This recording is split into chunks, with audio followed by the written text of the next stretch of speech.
حضرت عمر بن عبد العزیز بادشاہ تھے. آواز دی, گھر میں بیٹھے, بیٹی پانی کا پیالہ تو لاؤ. بیٹی خاموش ہو گئی.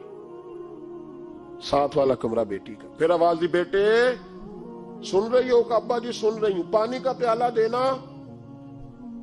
بیٹی خاموش ہو گئی. تیسری آواز دی تو زوجہ پانی لے کے آ گئی. میں کہا حضور پانی.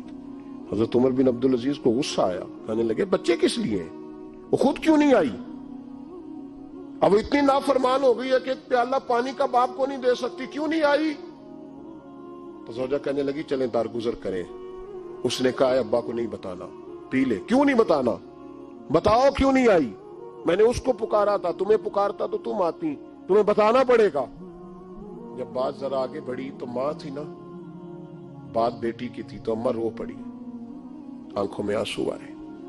کہا کیوں روئی ہو؟ کہنے لگی بیٹی کا پجامہ پھٹ گیا, دوسرا ہے نہیں, اور آپ لے کے بھی نہیں دیتے.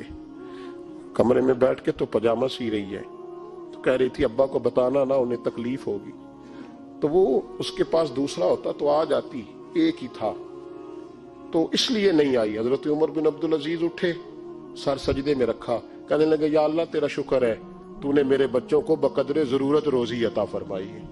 یا اللہ تیرا شکر ہے. ایک روایت میں نے پڑھی, کلیجہ منہ کو آیا.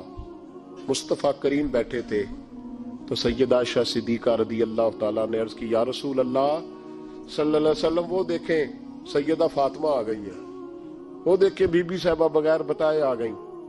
حضرت فاطمہ الزہرا آئی, حضور نے فرمایا فاطمہ بغیر اطلاع کے؟ حضور چھوٹا سا کام تھا. کیسے آئی ہو؟ تو بی بی صاحبہ نے نا, عورتوں کا پلو ہوتا ہے نا چادر کا, پلو کھولا تو ایک روٹی بندھی ہوئی تھی, ایک روٹی چادر میں. یہاں لوگ زیور باندھتے, دولت باندھتے, ایک روٹی حضرت فاطمہ نے پلو میں باندھی, کھول کے پیش کی. کہ بیٹے یہ کیا ہے؟ کہ ابا جی کئی دنوں سے گھر میں روٹی نہیں پکی تھی, آج علی کچھ جوں لائے تھے, پیسے ہیں, چند روٹیاں بنی ہیں, تو بچوں نے تو کھا لیا, تو میرے سامنے بھی ایک روٹی آئی تھی, میں نے لقمہ توڑا ہے تو مجھے خیال آیا پتہ نہیں مصطفیٰ نے کھایا ہے کہ نہیں کھایا, پتہ نہیں حضور نے روٹی کھائی ہے کہ نہیں. تو حضور میں لے کے حاضر ہو گئی ہوں, مہربانی فرمائے. تو فرمایا بیٹے بیٹھ جا.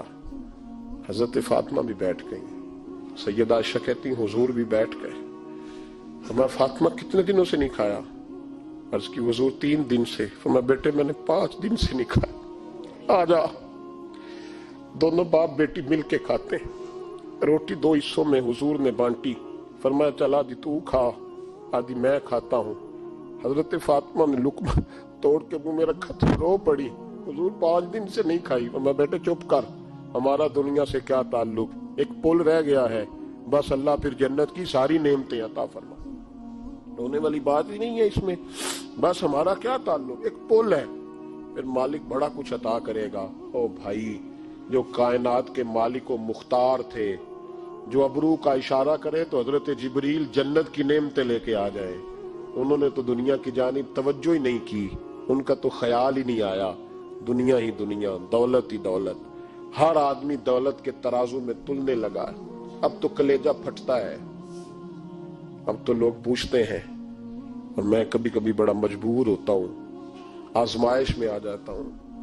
لوگ کہتے ہیں جناب آپ سے کچھ قرآن کی آیات سننی ہے, آپ کتنے پیسے لیں گے؟